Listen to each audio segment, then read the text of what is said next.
छत्रपति शिवाजी महाराज की जय भवानी, जय भवानी।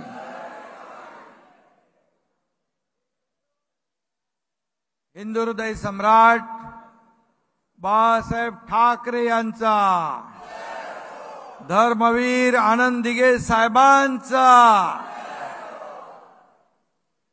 आणि तुमच्या सगळ्यांचा, कारण आपण 7 जागा जिंकलोय ना, त्यामुळे तुमच्या सगळ्यांचं अभिनंदन।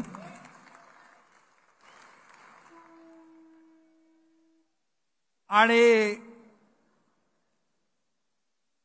व्यासपीठावर उपस्थित सर्व नेते, रामदासबाई आहेत, गजाभाऊ आहेत, आनंदराव आहेत, सर्व मंत्री, केंद्रीय मंत्री प्रतापराव जाधव, आपलं देखील मनापासून अभिनंदन करतो। 7 खासदारांचं अभिनंदन आणि स्वागत आपण केले। सर्व खासदार, आमदार, आपले सर्व नेते, उपनेते,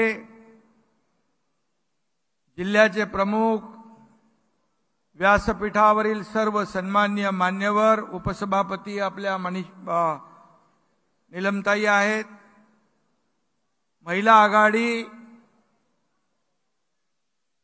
आणि हे संपूर्ण सभागृह खचाखच भरलंय, कुठे मुंगी शिरायला जागा नाही। हा भगवा सागर इथे आपल्याला पाहायला मिळतोय। आणि जमलेले सर्व शिवसैनिक बांधव, भगिनी, माता आणि पत्रकार मित्रांनो,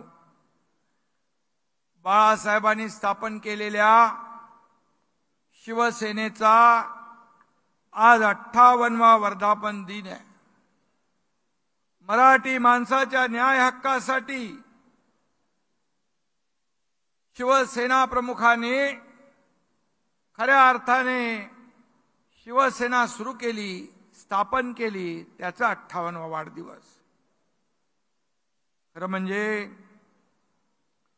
या वर्धापन दिनाच्या निमित्ताने आपल्याला मी शुभेच्छा देत असताना माझ्या मनामध्ये एक वेगळी भावना, वेगळा आनंद आहे। कारण खऱ्या अर्थाने 1966 साली आज शिवसेना त्या काळी बाळासाहेबांनी स्थापन केली आणि खऱ्या अर्थाने मग मराठी माणूस, त्याला न्याय हक्क, त्याला नोकऱ्या, हे सगळं करत असताना शिवसेनेची व्यापक भूमिका वाढत गेली।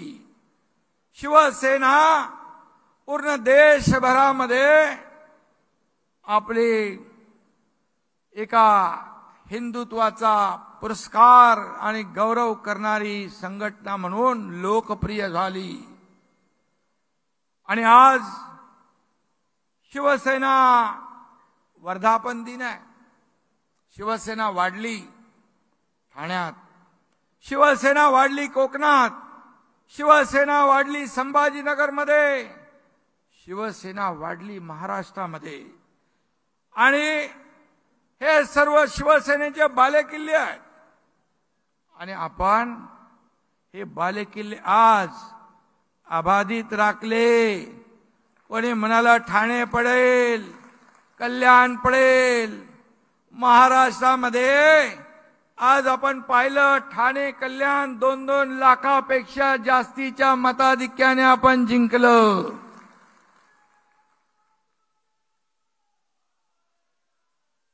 आणि संभाजीनगर जिंकलं।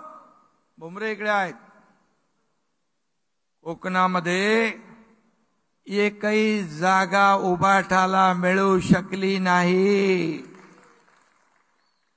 आणि म्हणून आपण हा विजय घासून पुसून नाही, तर ठासून विजय मिळवलेला आहे। ठासून शिवसेनेचा परंपरागत मतदार आज आपल्या सोबत आहे, धनुष्यबाणासोबत आहे आणि शिवसेनेच्या हक्काच्या मतदारांनी आपल्या शिवसेनेवर विश्वास ठेवलाय. आणि म्हणून मी तमाम शिवसैनिकांचं आणि शिवसेनेवर भरभरून प्रेम करणाऱ्या मतदारांचं मनापासून अभिनंदन करतो, मनापासून त्यांना धन्यवाद देतो आणि त्यांच्या समोर मी नम्रपणे नतमस्तक होतो. आज काँग्रेसच्या दावणीला बांधलेली शिवसेना सोडवण्यासाठी, बाळासाहेबांचे विचार जपण्यासाठी 2 वर्षापूर्वी आपण उठाव केला. मगाशी आपल्या वाघमारे ताईंनी सांगितलं, मी सगळ्यांची भाषणं ऐकत होतो येताना गाडीमध्ये. वंशे साहेब कुठे आहेत? गुलाबरावचं इथंच ऐकलं, बोरणारेंचंही ऐकलं. आणि म्हणून 2 वर्षापूर्वी जे आपण उठाव केला तो खऱ्या अर्थाने आज या निवडणुकीमध्ये त्याच्यावर जनतेने शिक्कामोर्तब करून दाखवलं. आणि आज आपण घेतलेला निर्णय कसा योग्य होता या निवडणुकीमध्ये आपण पाहिलं. आणि दाखवलेला जो मतदारांनी विश्वास आहे त्याला हा एकनाथ शिंदे तडा जाऊ देणार नाही, हा शब्द मी या ठिकाणी द्यायला आलो. आज बाळासाहेब असते तर काय म्हणाले असते? जमलेल्या माझ्या तमाम हिंदू बांधव भगिनी आणि मातांनो, आज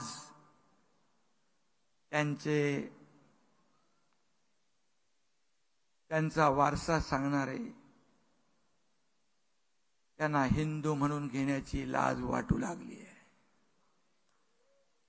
हिंदुत्वाची ॲलर्जी आलेली आहे. शिवतीर्थावर भाषण करताना देखील सगळी इंडिया अलायन्स होती, पण तमाम हिंदू बांधव भगिनी म्हणाले नाही. परंतु आज पण शिवसेनेच्या मेळाव्यामध्ये, वर्धापन दिनामध्ये तमाम हिंदू बांधव भगिनी मातानं बोलण्याचं धाडस त्यांनी केलं नाही.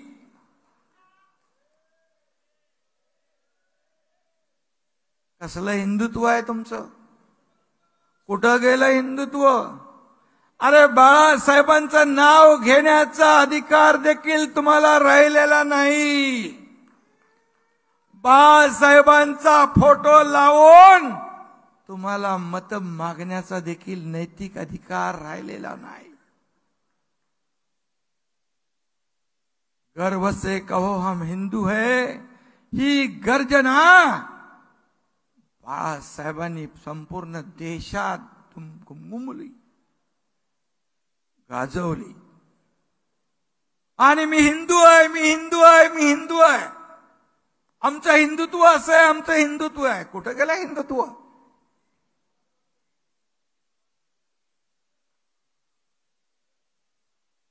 आणि म्हणून धनुष्यबाण पेलण्याची हिम्मत आणि ताकद मनगटात लागते. ते मनगट आपलं शिवसेनेचं आहे. आणि म्हणून धनुष्यबाणाला मतदान लोकांनी केलं.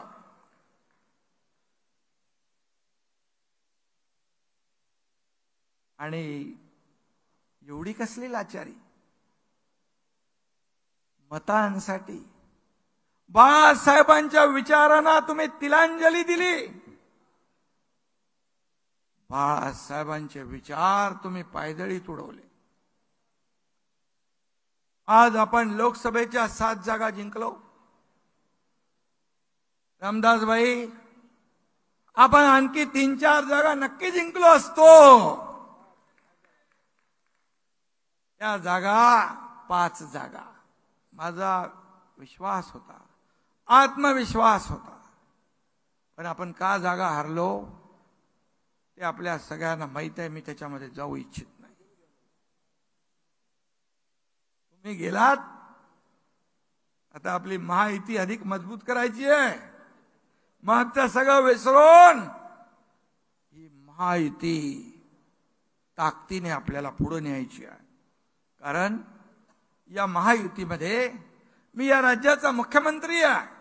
त्यामुळे माझी जबाबदारी सगळ्यात जास्त आहे. आणि म्हणून ती जबाबदारी मी प्रामाणिकपणे आपल्या सगळ्यांच्या साथीने आणि साक्षीने पार पाडेन असा विश्वास मी आपल्याला या ठिकाणी.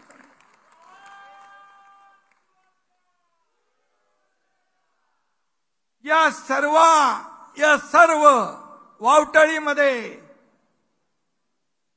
या एकंदर राजकीय परिस्थितीमध्ये शिवसेनेचा मूळ जो आधार आहे, जो मतदार आहे, तो शिफ्ट झाला नाही. तो दुसरीकडे गेला नाही. तो आपल्याकडे वळला, धनुष्य बाणाकडे वळला. याचं उदाहरण शिवसेनेच्या 19% मतदार होते. शिवसेनेचे बांधवांनो आणि भगिनींनो, शिवसेनेचे 19% मूळ मतदार, त्यापैकी 14.5% मतदार या आपल्या बाळासाहेबांच्या विचारांच्या शिवसेनेकडे आले. आणि 4.5% मतं तिकडे राहिली. आता या निवडणुकीत त्यांनाही कळलंय. आणि मग इतर मतं कशी आली, कुठून आली, कसे उमेदवार जिंकले, हे तमाम महाराष्ट्राला माहित आहे. आणि म्हणून मी एवढंच सांगतो, ही तात्पुरती आलेली सूज आहे. सूज येते ना, सूज उतरते पण ना काही दिवसांनी. आणि म्हणून एकनाथ शिंदे संपणार, शिवसेना संपणार असं काही जण बरळत होते. पण या राज्यातल्या मतदारांनी त्यांचे दात कुठे घातले? घशात. त्यांचे दात घासले घशात. हा एकनाथ शिंदे संपणार नाही. हा एकनाथ शिंदे संपला नाही. हा एकनाथ शिंदे जिंकला तुमच्या साथीने, माझ्या या व्यासपीठावरच्या सहकार्यांच्या आणि तमाम महाराष्ट्रातल्या शिवसैनिकांच्या साथीने हा एकनाथ शिंदे जिंकला आणि यापुढे देखील जिंकत राहील.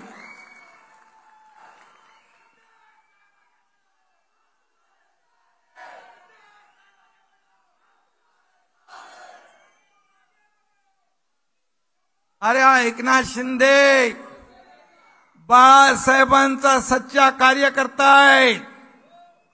धर्मवीर आनंद दिघे साहेबांचा चेला आहे.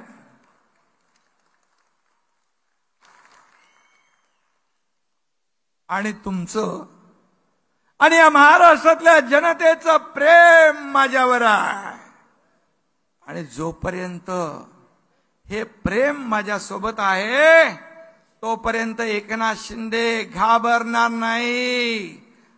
एकनाथ शिंदे तर कधीच घाबरला नाही. जे नको नको ते धाडस जे आयुष्यामध्ये या देशात कुणी केलं नाही त्या एकनाथ शिंदेने करून दाखवलंय.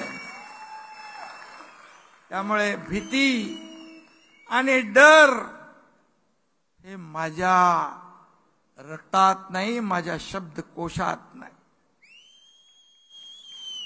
राजकीय पंडित काय सांगत होते? 1-2 जागा येतील, ठाणे आजचं जाईल. मरेश मस्के पुढे गेले, ते पण टेन्शन मध्ये होते. अरे ठाणे हा एकनाथ शिंदे आणि दिघे साहेबांचा बालेकिल्ला आहे.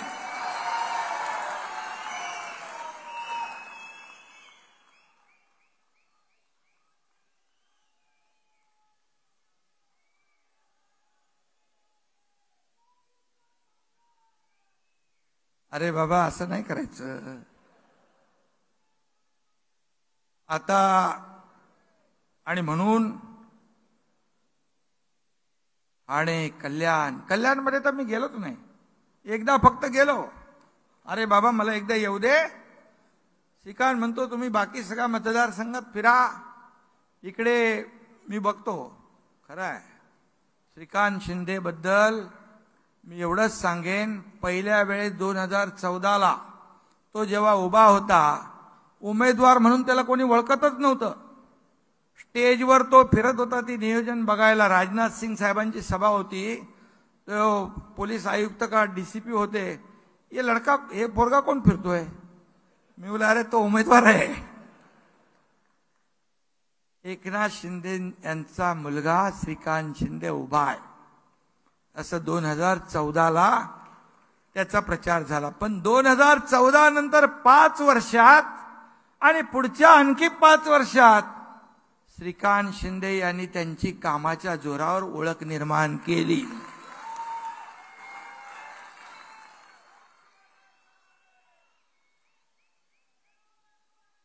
आणि म्हणून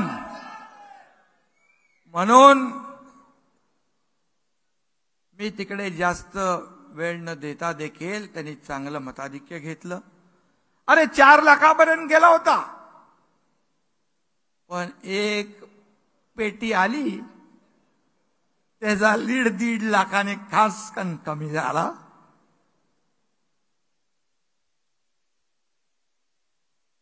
आणि म्हणून मी मगाशी जे म्हणालो, कोकणात उबाटा साप, ठाणे कल्याण पालघर संभाजीनगर सगळं साप. मुंबईतल्या 4 जागा कशामुळे गेल्या हे आता आपल्याला सांगण्याची आवश्यकता नाही. आपण 13 जागा समोरासमोर लढलो उभाटा आणि आपण त्यातल्या 7 जागा जिंकल्या. त्यांचा उभाटाचा स्ट्राईक रेट आहे 42%, आपला स्ट्राईक रेट आहे 47%. त्यांना 13 जागांवर 60 लाख मतं मिळाली, आपल्याला 62 लाख मतं मिळाली. आपल्या 15 उमेदवारांना 74 लाख मतं मिळाली. म्हणजे प्रत्येकाला सरासरी रामदासभाई 4,93,000 मतं. आणि त्यांच्या 21 उमेदवारांना किती मिळाली? आपल्याला 4,93,000, त्यांना 4,50,000. म्हणजे आपण सगळीकडे त्यांच्यापेक्षा सरस कोण आहे? खरी शिवसेना, बाळासाहेबांची शिवसेना, धनुष्यबाणाची शिवसेना आणि तुमच्या सर्वांची शिवसेना सरस ठरली.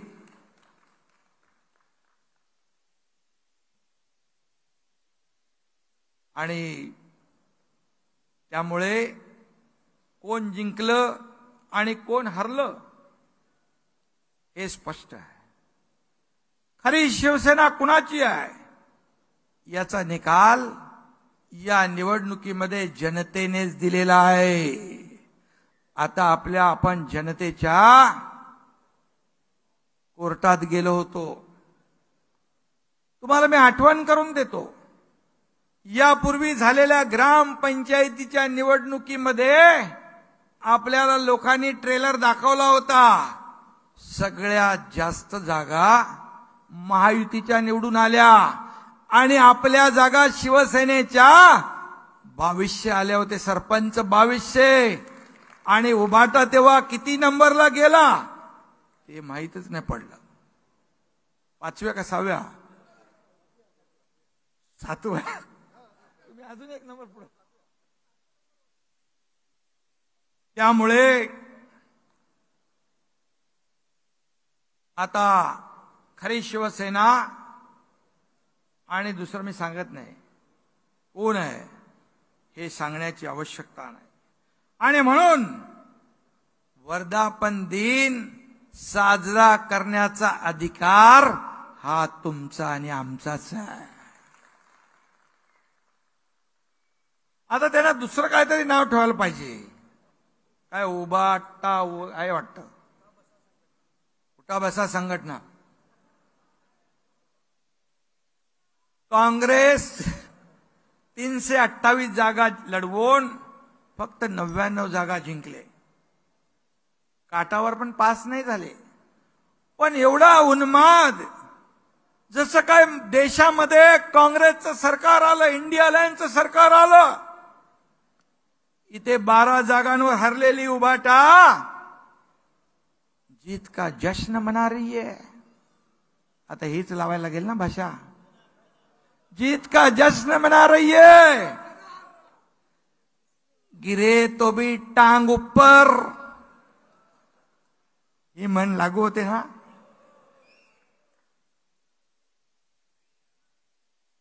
ते जाऊ दे, ते रामदास भाई बोलतील. दूधखुळ पोरगही सांगेल, उभाटा काँग्रेसच्या वोट बँकेमुळे जिंकलेली आहे. आणि त्या वोट बँकेने त्यांना तारलंय. अरे 21-22 जागा लढून 9 जागा आल्या. आणि म्हणून सत्तेसाठी विचार, बाळासाहेबांचे विचार सोडणारे, त्यांना काय म्हणायचं, विचार सोडणारे हे लाचार. आणि काँग्रेसला गाडण्याची भाषा नेहमी बाळासाहेब करायचे. या काँग्रेसने बाळासाहेबांच्या मतदानाचा अधिकार काढून घेतला होता. त्याच काँग्रेसला मतदान करताना उभाटाचे हात थरथरले कसे नाहीत. ज्या बाळासाहेबांचा मतदानाचा अधिकार काढून घेतला त्या काँग्रेसला मी मतदान करणार हे अभिमानाने सांगणारे बाळासाहेबांचे विचारांचे वारस कसे होऊ शकतात. आणि म्हणून बाळासाहेबांच्या आत्म्याला किती वेदना होत असतील. आणि म्हणून आणखी काय बोलायचं त्यांच्याबद्दल. दक्षिण मुंबईमध्ये यामिनीताईंचा पराभव झाला.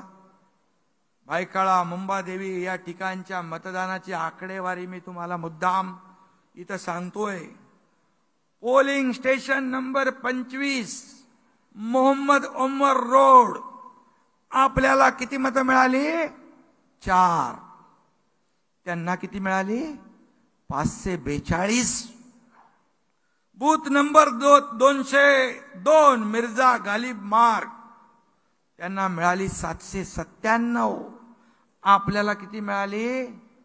5. इथल्या 33 पोलिंग स्टेशनवर आपल्याला फक्त 187 मतं, त्यांना 17,816 मतं. मुंबादेवीची हीच परिस्थिती आहे. सिंगल डिजिट मध्ये आपल्याला मतदान आणि त्यांना आपल्याला 241, त्यांना 20,045. आता तुम्हाला कळलं कशाच्या जीवावर ते जिंकले, कुणाच्या मतांवर जिंकले. आणि राहुल शेवाळ्यांचं पण असंच आहे. राहुल शेवाळे 2-3 मतदारसंघात पुढे आले आणि गोवंडी आणि ट्रॉम्बे, धारावी इथं लीड गेला त्यांचा सगळा. ते एवढी अणुशक्तीनगर, मी त्यांना विचारत होतो काय परिस्थिती, बोले काय प्रॉब्लेम नाही, सगळं ठीक आहे. त्यांनाही माहित नव्हतं की काय चाललंय आतून. 1% मत आपल्याला आणि 99% मत त्यांना. हे कसलं आणि कुठलं मतदान, कुठल्याही मतांची टक्केवारी. इथे कुठला मोबाईल फोन लावून ईव्हीएम हॅक केलं होतं त्यांनी, सांगा बरं. 99% मत तुम्हाला. ही लोकशाही कुठली? मग आम्ही घ्यायचं का ईव्हीएम वर संशय? तुम्ही कुठला ओटीपी टाकून ईव्हीएम हॅक केला होता ते?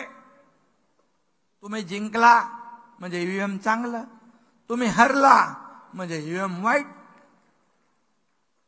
अरे ईव्हीएम हॅक करता आला तर वयामिनी त्यानी शेवाळे दोघंही जिंकले असते ना. आपल्या रवींद्र वायकर यांचा विजय त्यांच्या फार जिवारी लागलेला आहे. बघा,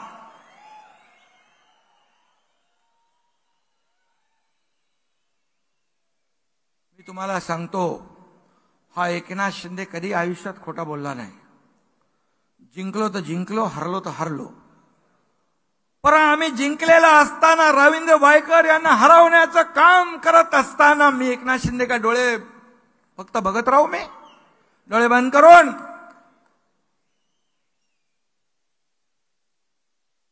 मग ते कुठलं मोबाईल, कोणाचा मोबाईल, तिथं मोबाईल बरेच असतात, तिथं फोनवर बोलल्यावर मोबाईलने हॅक केला.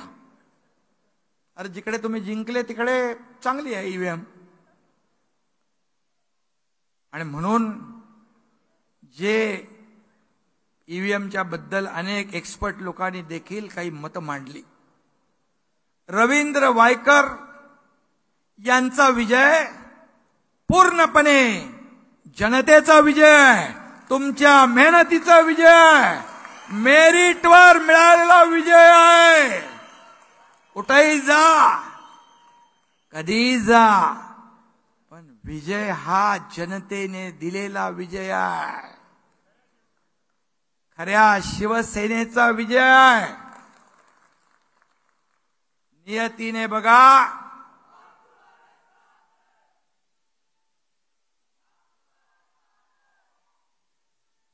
त्यांचे पण माझ्याबद्दल काही वेगळी मतं होती, मलाही त्यांच्याबद्दल काही वेगळी मतं होती.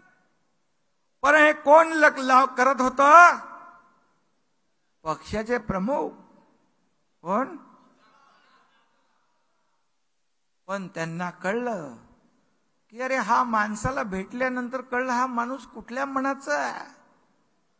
हा सच्चा माणूस आहे.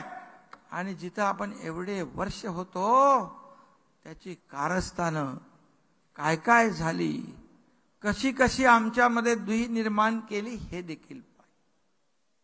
आणि म्हणून नियती कुणालाही सोडत नाही, कुणालाही माफ करत नाही. उबाठा अतिशय खोटारडा पक्ष आहे.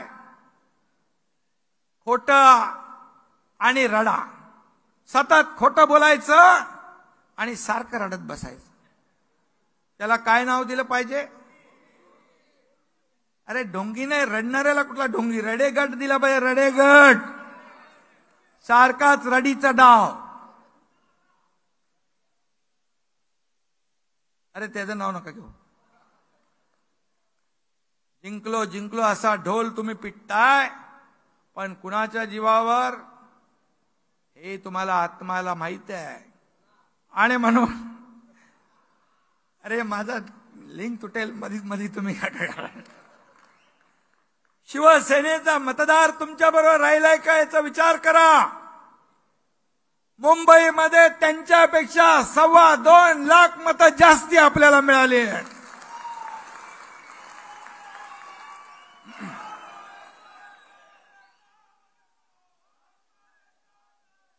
उबाटाच्या मिरवणुका आपण पाहिल्या? उबाटाच्या मिरवणुका पाहिल्या का? निवडणूक प्रचारात झेंडे बघितले? पाकिस्तानचे हिरवे झेंडे फडकत होते. भगव्या झेंड्यावर हिरव्या झेंड्याने वार करत होते. हा व्हिडिओ मी बघितलाय. तुम्ही बघितलाय? बघून घ्या. लाज नाही वाटली? मतांसाठी किती लाचार व्हाल, किती लाचारी पत्कराल. हिंदू धर्माच्या छत्रपती शिवरायांच्या पवित्र भगव्याची एवढी अवहेलना कधी पाहिली होती? याचं उट्ट तुम्ही विधानसभेत काढणार की नाही? यांची जागा तुम्ही दाखवणार की नाही?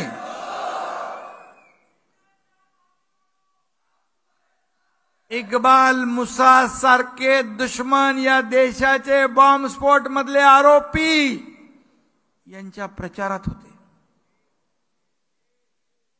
त्याची दुसरी खबर काय होती? कोण तो बॉम्बस्फोटातला आरोपी? याकूब मेमन. त्याचं उदात्तीकरण तुम्ही केलं. त्याचे कार्यकर्ते तुमच्या ऑफिसमध्ये फिरत होते. मतांसाठी पाकिस्तानच्या कसाबला तुम्ही डोक्यावर घेतलं आणि तुम्ही म्हणू लागलात काय आपले ते साळसकर, कामटे आणि ओंबळे, करकरे, एक गोळी, कसाबच्या गोळीने ते शहीद झाले की नाही याच्यावर शंका उत्पन्न करता? अरे ज्या ओंबळेंनी कसाबला AK-47 सकट पकडला, अख्ख्या गोळ्या पोटात घेतल्या पण कसाबला सोडलं नाही, त्याच्यावर, या शहीदावर तुम्ही प्रश्नचिन्ह निर्माण करताय.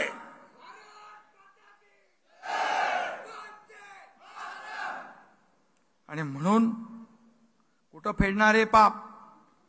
हे जनता इथंच आहे.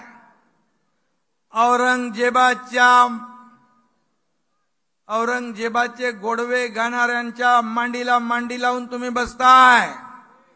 ज्या छत्रपती धर्मवीर संभाजी महाराजांना हलाल करून मारलं, डोळे काढले, अंगाची सालटी सोडली, गरम शिगांचा वापर केला, जीभ छाटली, त्या औरंगजेब त्याची वाहवा करणाऱ्यांच्या बरोबर बसता.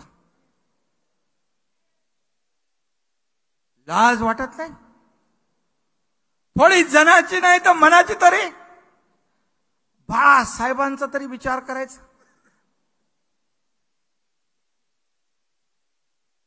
बघा, अशी पोंक्षेंचं मी भाषण ऐकत होतो, त्यांनी याचा उल्लेख केला. मत मिळवण्यासाठी कुठून फतवे निघाले हे पण सगळ्यांना माहित आहे.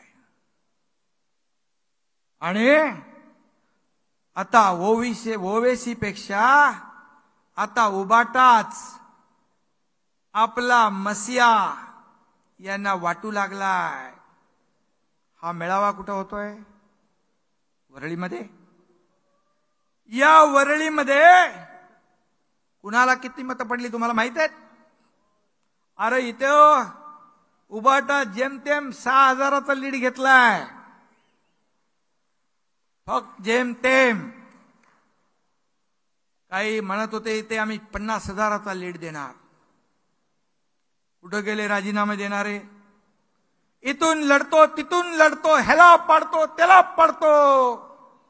आता कसे जिंकणार?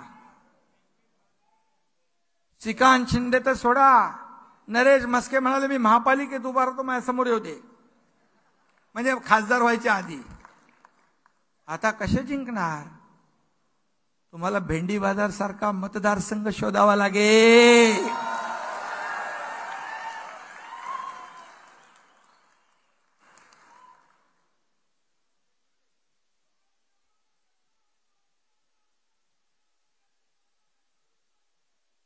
आता ती दाखवा, तुमच्या हातात आहे. मतदारसंघात नाही पत, आणि माझं नाव गणपत, अशी अवस्था झाली आहे. आणि त्यामुळे बाळासाहेब म्हणायचे, हिंदूच हिंदूंचे शत्रू ठरतात. यापुढे हे होणार नाही याची काळजी घेणार की नाही आपण? यापुढे असं घडणार नाही याची काळजी घेण्याची आवश्यकता आहे. आणि हे मुंबईला आणि या देशाला देखील न परवडणार आहे. आणि म्हणून वेळी सावध व्हा. अल्पसंख्याक समाजाच्या विरोधामध्ये बाळासाहेब कधीच नव्हते, आम्ही नव्हतो. नाही, रामदासभाईंनी देखील सांगितलं, किती कार्यकर्ते आपल्या अल्पसंख्याक समाजाचे आहेत, पदाधिकारी आहेत, मंत्री आहेत. परंतु बाळासाहेबांचा त्यांना कधी विरोध नव्हता. परंतु बाळासाहेबांचा विरोध होता तुष्टीकरणाला, वोट बँकेच्या घाणेरड्या राजकारणाला त्यांनी कायम विरोध केला. आणि म्हणून देशद्रोही पाकिस्तान धार्जीने इथे इंडिया हारली की पाकिस्तान मध्ये फटाके वाजायचे आणि इथे पाकिस्तान जिंकल्यावर आपल्या इथे फटाके वाजवणाऱ्यांच्या विरोधामध्ये बाळासाहेब होते. देशभक्त मुसलमानांच्या विरुद्ध बाळासाहेब कधीच नव्हते आणि आम्ही पण नाही. परंतु मतांचं घाणेरडं राजकारण कुठल्या थराला जाऊ शकतं हे या निवडणुकीत आपण पाहिलंय. आणि म्हणून वोट बँकेसाठी बाळासाहेबांच्या विचारांचा घोट घेणारे अवला आज आपण पाहिले. उबाटाई चायनीज छत्रीसारखी आहे, तिची काहीच गॅरंटी नाही. आज इधर कल उधर तो परसों और किधर इधर. सत्तेसाठी ते काय पण करू शकतात. आणि म्हणून आज त्यांच्या वर्तमानपत्रात मोदींच्या विरोधामध्ये काय तर लिहिलं, हेडलाईन मी वाचत होतो आणि म्हणाले महाराष्ट्र गद्दार मुक्त करणार. अरे तो तर आम्ही 2 वर्षापूर्वीच केलाय.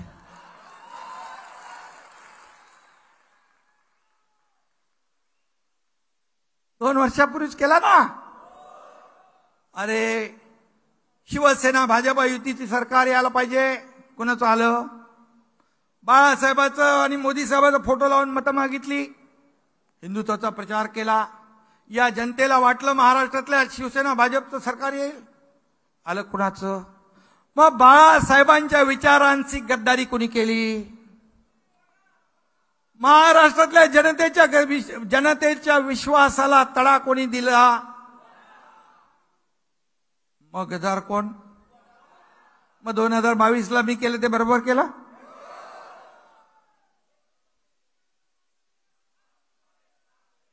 आणि या निवडणुकीमध्ये खोटारडेपणाचा कळस केला विरोधकांकडून. खोटं नॅरेटिव्ह पसरवलं. संविधान बदलणार, संविधान बदलणार, आरक्षण जाणार, आरक्षण जाणार. अल्पसंख्याक समाजासह दलित समाज, आदिवासी समाज या सगळ्या समाजामध्ये भीतीचं वातावरण निर्माण केलं. रामदासभाई मगाशी म्हणाले, बॅग घेऊन आपल्याला तालुक्यावर आपल्याला जायला पाहिजे, गावागावावर जायला पाहिजे. हे खरं आहे. ही जी मंडळी आहे त्यांनी असा खोटा नरेटिव्ह पसरवण्यासाठी गावागावात गेले, सगळ्यांच्या डोक्यात घुसवलं.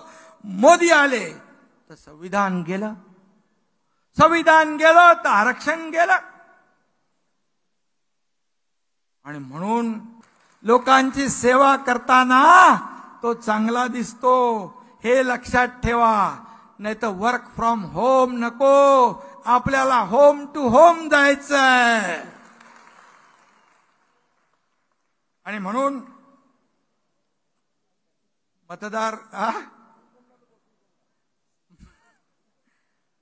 मतदार यादीत नावं कमी झालेली आहेत, ती शोधा लगेच ताबडतोब. ती नावं टाकून द्या. काही लोकांनी फोटो दिले नाही म्हणून नावं कापलेली आहेत, ती नावं पुन्हा नोंदवा. नवीन मतदार नोंदणीची मोहीम सुरू आहे, त्याच्यात आपण लक्ष द्या. विशिष्ट ठिकाणी मतांचा टक्का वाढतोय, पण आपल्या मतांचा टक्का कमी का होतोय याचा देखील विचार आपण करा आणि हा धोका लक्षात घेऊन आपला मतांचा टक्का वाढवा. आपण बेसावध राहिलो, आपण जिंकणारच आहोत या भ्रमामध्ये राहिलो, पण ही चूक पुन्हा करता कामा नये.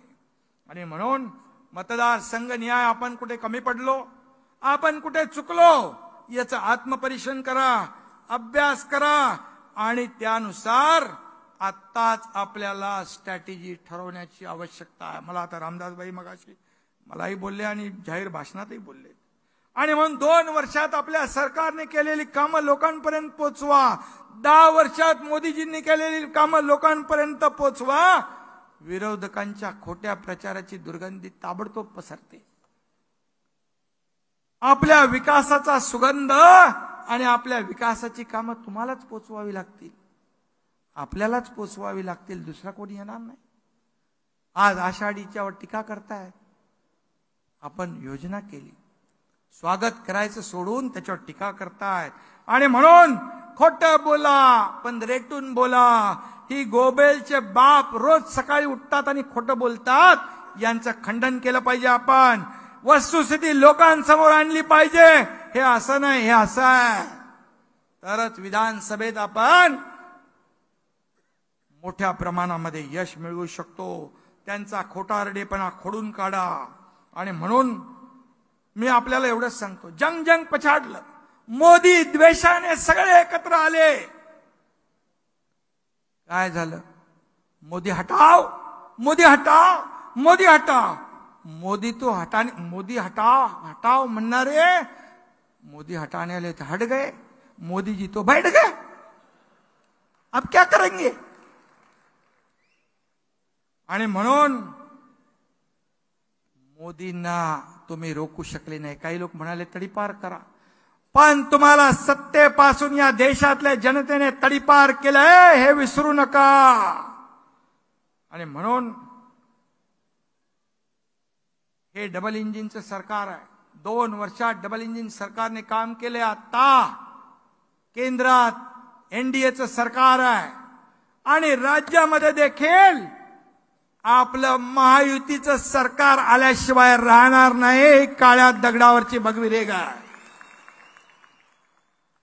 पुढच्या 5 वर्षात या विकासाला बुलेटचं इंजिन लागल्याशिवाय राहणार नाही. या वेगाने आपण काम करू.